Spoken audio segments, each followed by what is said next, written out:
Welcome to another awesome edition of Rebellion's educational series. Today we're going to be looking at causality in machine learning versus correlation.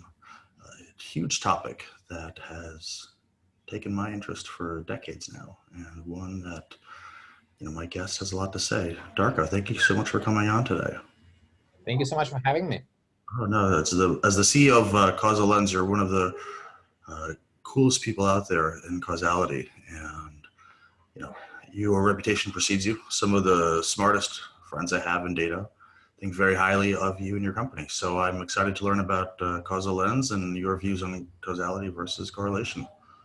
So yeah, super. Thank you so much. Yeah, we're super happy to share our views on what will hopefully be the future of AI. Oh, wonderful. So first, let's get into causality and how you guys use it, and why you prefer it over correlation. Yeah, sure. So perhaps it's a good opportunity to take a step back and just share with your viewers how the current machine learning approaches work. In summary, they're all based on correlations, and why is that not sufficient for some of the world's biggest problems? So maybe we should explain that through an example. Imagine I give you a data set which has ice cream sales and shark attacks, and it's recorded over years and years. Yeah. If you took current machine learning techniques, what they will learn is that as the ice cream sales go up, there's more shark attacks. So they will conclude that that ice cream sales actually cause shark attacks. But reality is that there's a variable that is not in the data set, which is variable summer, which causes both the ice cream sales to go up and shark attacks to go up. But current machine learning system will be blind to that, and they will build predictive models or explanations that would lead you astray. And of course, this is just a funny example, but if you apply this in your business, you will be making decisions with unintended consequences. No, it's a great example. It reminds me of the Bangladeshi butter phenomenon, which That's is right. one of my favorite tangents. Yeah, no, for our viewers, the UN wanted to find out the data set with the highest correlation to the S&P, and over a decade turned out to be the futures market of Bangladeshi butter. But then the following decade, that 97% correlation dropped to like a 3 or 4% correlation. So it's, I guess, another example for causaLens. So how are you guys different from other auto machine learning platforms out there? Yeah, so there's a short answer and a long answer. I'll give both. The short answer is that we are the only technology company on the market that provides a causal AI platform, not an AutoML platform. Okay. Now, what is a causal AI platform? So causal AI platform can do everything that an AutoML platform can do, but it can do also a lot more. I think maybe it's important to share a bit of history here, just so that viewers can see kind of where we're coming from. So when we started causaLens with Max, my co-founder, we were strong believers that correlation-based machine learning will only get us so far, but we thought it's valuable. So what we did is we brought to market the world's first AutoML time series engine. So the first AutoML for time series in the world was brought by us in 2017. But as you can see from our name, causaLens, a lens that can see causality, our mission was always to go beyond correlation-based machine learning. But we did start at AutoML, as I said, first AutoML for time series in 2017. But we've been working ever since then on the next generation. And that's where we are now. We released the platform a few months ago, and it has been extremely well received. Now, let me explain what does causal platform do beyond AutoML platform. We know, as you can see from our history, we were there a long time ago in the AutoML space, and we know the limitations. So a causal AI platform can do 6 things better than an AutoML platform.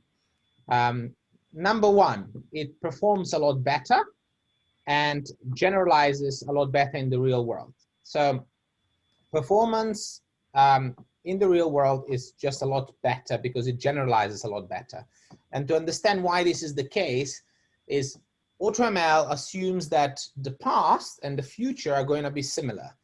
And that's actually okay if you're trying to distinguish between cats and dogs or things that do not change over time. But when you're in the real world, the business world, the past is almost never like the future. And that's where AutoML trips over and underperforms. And so if you care about performance and generalization or overfitting protection, if you like, then you have no chance with AutoML. You have to use a causal AI platform. So that's the number one. Number two, it has a lot of implications for explainability. So with AutoML, you can only explain things what we call ex post. So once you build a model, you can then figure out what the model does. But it will have picked up a lot of biases in the training data that you could never get rid of. So that example we gave earlier, the summer is the causal driver, and if you try to explain it, it's just not there. You wouldn't be able to explain it. A causal AI platform, on the other hand, provides an ex ante explanation. In other words, we can explain the model before we have even built it, and so that's a big shift in model explainability and trustworthiness of models. So that was the number two. Number three, it provides opportunity for much fairer machines. Causality is the only way to answer the why question, as in why did the model make a decision? You wouldn't be able to do that with correlation-based machine learning. You wouldn't be able to answer the why. And that has huge implications for fairness, and that will become more and more important as we move forward. There's more things that causal AI can do beyond AutoML. The other thing is evaluating the effect of intervention. So imagine you're a trader and you wanted to understand what the market impact would be if you place $1 million buy order on a stock X. You wouldn't be able to do this. You have two options. You either do it and see what happens, or be blinded by something that has happened in the past if you use AutoML. But with causal AI, you'll be able to answer this question without having to place the order. It has implications for human-machine interactions that go beyond feature selection. So in AutoML, the only way you can interact with a human is, well, the human can choose some features. That is a blunt instrument. With causal AI, you can go way beyond that, and you can actually capture domain expertise in the very rich form that would express it. Humans don't tell you, oh yes, market is driven by feature 1, 2, and 3 in this percentage. They'll tell you, well, if we're now in this regime and these things happen, then this is how things work. And if we're in this regime, and so on. So you get my point. This is the only way to incorporate such a rich information is through causal AI.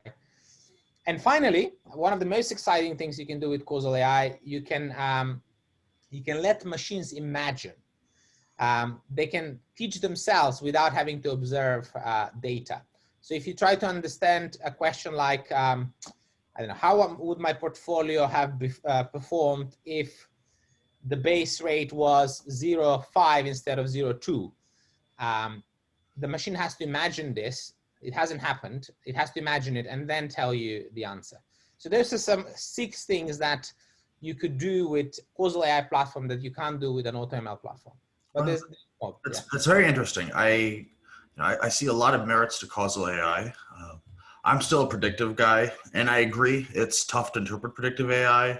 In fact, it can take a lot of work to then kind of solve the issue of what did drive your model.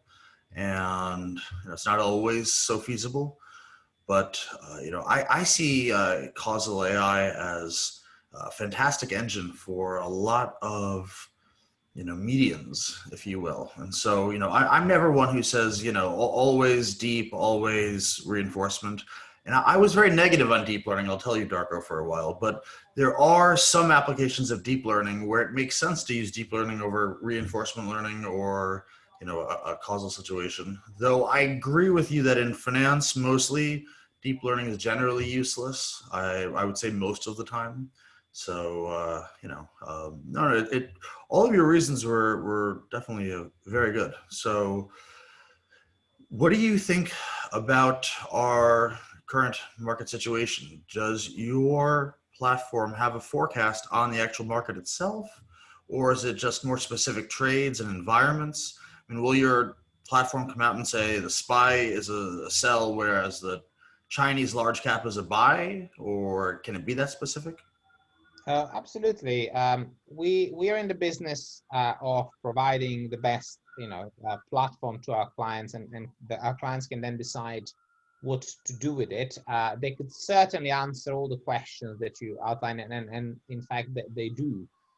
So what is important to say is that we do retain the automation part that any AutoML platform will have, right? So this is not about handcrafting things. We retain the automation. So if you have a question that you want to answer, but using a different science, and so you can answer more specifically, you would use us. But Oh. yes. Is your system positive on the markets right now, or does it? We'd love to know. We do have some fun models that we run internally, but they're more for fun. We don't trade. And we will never trade. So we want to be aligned with our customer interests. So we license this technology and let them take all the benefits. So we do not share insights on the market, although we do them for fun. So what would be an ideal customer for you? So our customers actually range from high frequency market makers, high frequency hedge funds, market makers, systematic hedge funds, discretionary hedge funds, property funds, banks, exchanges, the entire ecosystem of financial services firms, but also beyond. Until this year, we were only in financial services, but we have moved on since. So if you think about optimizing power grids and solar infrastructures, things like that, that's been really well received. So you're very excited about working with utilities and getting into the utility space. Absolutely, absolutely, and across industries. We think that causality causal AI will be the only way to do data science in a couple of years. Darko, can causal AI look at New York and say X amount of people have left, Y amount of people are remaining, office rents will go here and residential rents will go here? Can it do that, or is that a little more opaque? Actually, you just described a use case of one of our clients. In fact, we have production models that do that, but not only that, they do this at a very, very granular level, not just at a city level, but at specific parts of the city and globally.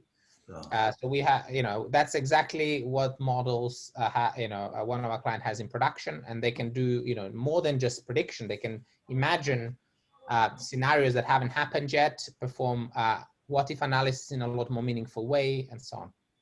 Wow, so that's a really awesome platform. So I could see universities becoming clients as well, or is that maybe a few years down the road? I mean, where do you see the specific penetration in the next 6 months to a year or two? So outside of finance, of course, outside of finance. Yeah, hopefully for universities, we'll be able to offer a community edition at some point. Those that don't go broke.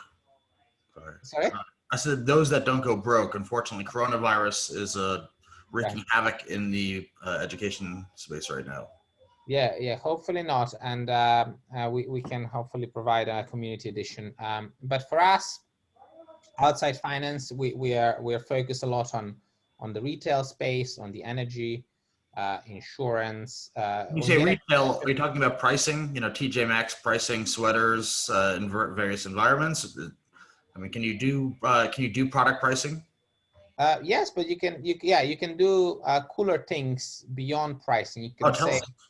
You could say things like, I want to understand what the impact of a certain intervention like promotion would be on the demand for my product. So rather than doing the traditional A/B testing where you do the promotion and you wait and collect data, with Causal AI, you have the opportunity to perform this experiment without having to go to the real world and collect the data. So you can start imagining scenarios that haven't happened yet and make a better decision. But you can still do the pricing. Darko, this has been a phenomenal conversation. causaLens is very cool. I was told it was very cool by some of the smartest people I know, and I have not been disappointed. This has been a lot of fun, and I expect to see a lot more of you over the next few years. So you stay safe during these times, Darko. Yeah, thank you so much. You too. And hopefully your viewers as well. Yeah. Oh, no, pleasure was all mine. And causaLens.com, that's where our viewers can go and consider your wonderful. Okay, well, stay safe, be well. Bye.